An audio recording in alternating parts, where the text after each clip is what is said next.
So one thing led to another, and alhamdulillah, I started attending Quran classes. I would go to the masjid. I would talk with other sisters. And alhamdulillah, for me, I had, as I mentioned before, a very diverse group, but alhamdulillah, I also had close American sisters that were going through the same thing that I was going through. So we would compare notes, talk about our families, how our family was relating to this. Were they having a hard time with it? So we had kind of a private little group, but it was very supportive. So it was the perfect thing for me, exactly what I needed, because I needed to feel that I was part of something important, as well as part of something that I was doing something with my life that I could make a difference. So one thing led to another, and alhamdulillah, thanks be to God, that as I feel my faith or my iman grew stronger, I wanted to venture out a little bit more and talk to more people. My husband at that point, we have 2 children.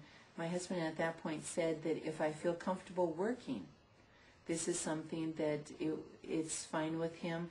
Muslim women are able to work. We are able to hold political office. We are able to be a vibrant part of the community. We are not just supposed to sit at home and just watch TV or just cook and clean and things like this. We should be participating people in the community, something to make a difference. This is why Allah has given us life. And I feel very strongly that for all of us, whether we are male or female, we need to make a difference. So for me, alhamdulillah, I had a very supportive husband that supported me in whatever I did. I was able to go out and work. And alhamdulillah, also, even in the beginning, some of my co-workers have commented in the beginning that they didn't know if I would feel uncomfortable to answer questions. But I have always reassured anyone that I've ever talked to that please ask me questions. These are the ways that you will learn about the true Islam rather than what you hear in the media. Unfortunately, in the media we see many erroneous things where they're talking about how women are held down in Afghanistan by the Taliban, in Saudi Arabia, where women cannot even drive a car, that they're not able to leave their homes. This is not Islam. And alhamdulillah, I was able to find what true Islam is. And alhamdulillah, for the people around me, that I wanted to learn what not the cultural Islam is, but the true Islam. So when I found out that this is not true Islam, it gave me even more faith and more courage to continue and to talk to people.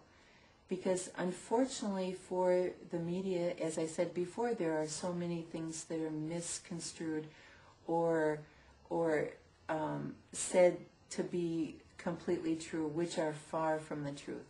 Another thing that I have discovered, most people that have asked me questions are amazed when they find out that Islam has the same important people that are in the Bible as well as in the Quran and in the Torah.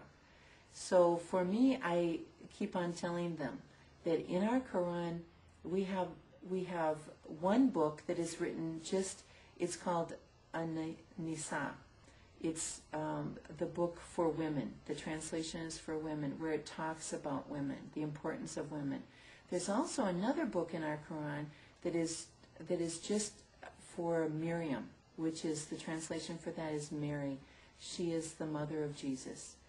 And in this book it talks about the importance of Mary, her role in the birth of her son, that she was an honorable, straightforward woman, that she was a virgin, that was decided by God to be the mother of Isa, or Jesus. And so in our Quran, we talk about, it is discussed in there, the importance of women.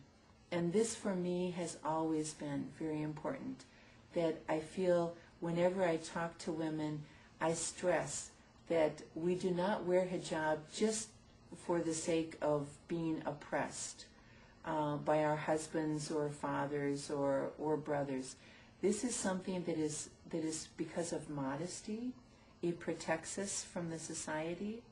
And this is another thing that I always had a hard time understanding, being raised in basically a Christian country such as the United States, where women talk about freedom, but unfortunately they're talking about freedom of hairstyle, about clothing, that they can dress in very, very little clothes or whatever, and then that is freedom to them.